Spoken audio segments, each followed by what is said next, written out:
As above, so below, as within, as without. You have a microcosm and a macrocosm. You have the temple, which is you, right? Y'all can't see me pointing at it, but it's over there. You have the temple, which is you. You are the temple, right? You are the microcosm inside of the macrocosm. You are your chakras and different things correlate to the earth and to the different spheres of energy because you are like a mini version of the thing that you're seeing. But remember, all of this comes from your mind, and you are playing roles down here. All this comes from the mind first.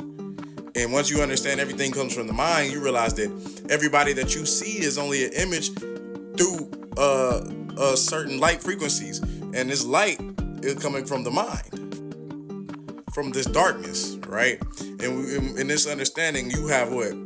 The heaven, which is the heaved up place, the place with the most holes, the holy place. You have, the middle place, which is like the sun almost, right? Which is like, the balance, so to speak. And then you have like the bottomless pit, which is a representation of hell, or you're talking about the heel of the foot. So, even photon light, like we said, is a product of electromagnetism and different things like that, or oscillating electric and magnetic charges and fields and different things like that. Still not the best demonstration I could give you on a two-dimensional screen, but you have physical space. You have the zodiac between physical and spiritual space. You have rings within rings, and you have wheels within wheels. You feel what I'm saying? As above, so below. As you see, it connects all the way through and through, right? So this is the Trinity all the way down from 369. You're talking about before light, before energy, before matter, before time, before space, before place, before the soul and before these different sets of energy. So we're talking about non-ether, right? So shout out America, right? Right, hitting America, right? So as the electrical field or the electric charge gets disturbed, then it causes the magnetic field to make a move and shift and things like that. So the electromagnetic field works together in tandem, right? And so you have an electromagnetic field that is going to be around the earth. It's going to be around everything in existence. You're going to have positive and negative electrical charges, right? And no matter what you do, you can't run from this fact. So this is why we have this spiraling motion around everything, because the spiraling motion is teaching you that these fields actually, what comes from the fields is you have movement, right? Because the mind thinks first, right? And as you think, you're actually creating the electricity in your head when you're thinking. So as you create this electricity and this magnetism, you're actually causing things to move in space and time. And as things move in space and time, now they shift from dark matter into dark energy or chaos energy, right? And as things go from chaos energy, then the gases and everything else aggregate to a central point, and then create light and different things like that. And then from this creation of light, now you have the ability to be able to manipulate the wavelengths and the waveforms and how things hit things at a certain angle based upon the valence electrons.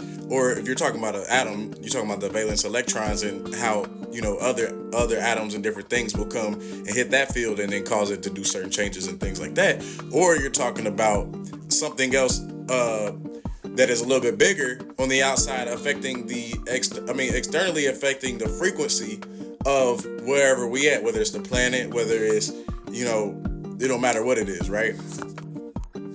It's simple. See, like I just said, right? As particles come in collision with moving particles, or when particles interact with other particles, you're talking about how it excites the electron in the atom. And as it does this will cause the energy to excite, and it will cause it to oscillate faster, right? And then as it goes back to its original state, it will release a photon, or release photon light, right? A particle. And this will ultimately affect what images you see.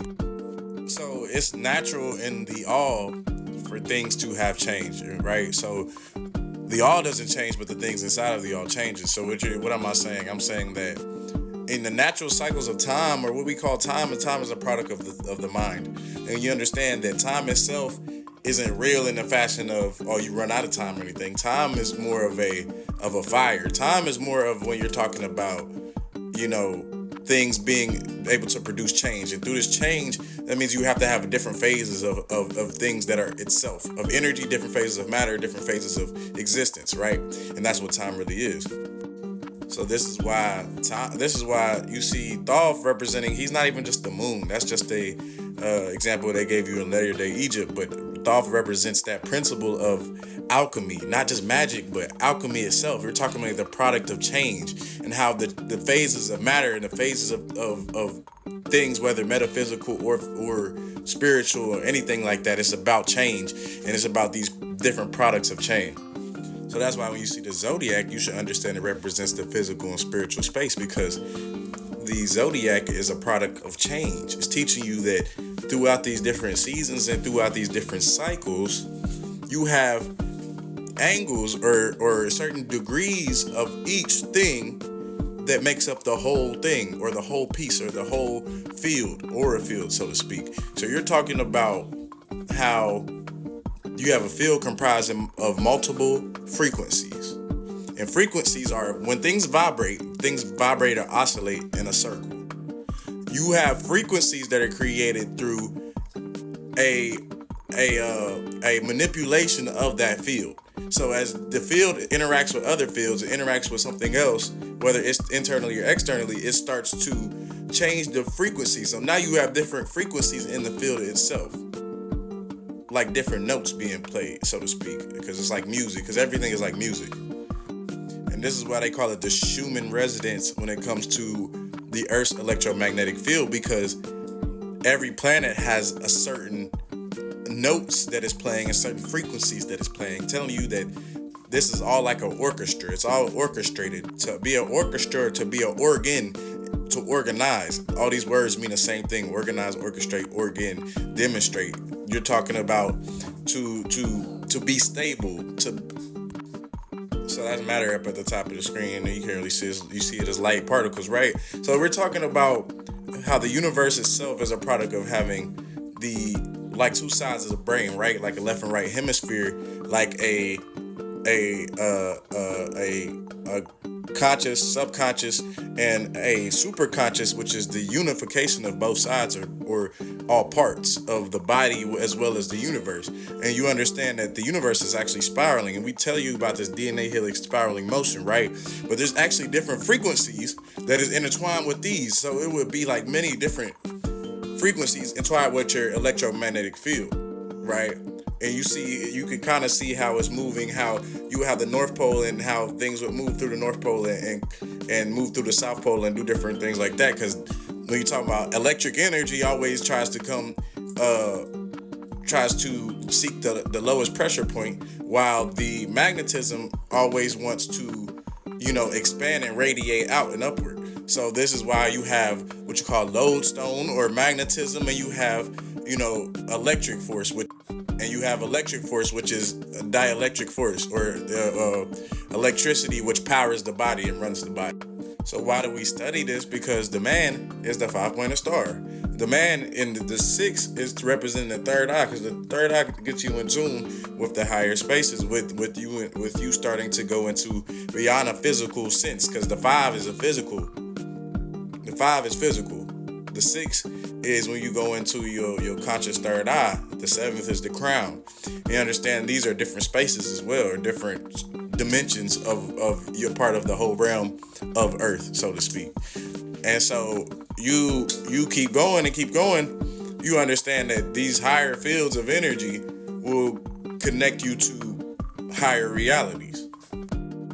So remember, this is why the Egyptians always say, know thyself, because you got to know the microcosm and the macrocosm. You got to know the inside and the outside. You have to be able to know your mind as well as your heart. You have to be able to know why you do the things you do, whether it's ancestral or whether in your DNA lineage of your past relatives, or whether it's something that was in your soul, or whether it was something that was an outside influence that is trying to influence your mind. So this is why we always learn ourselves, because this ability to be sovereign and practice sovereignty is very important.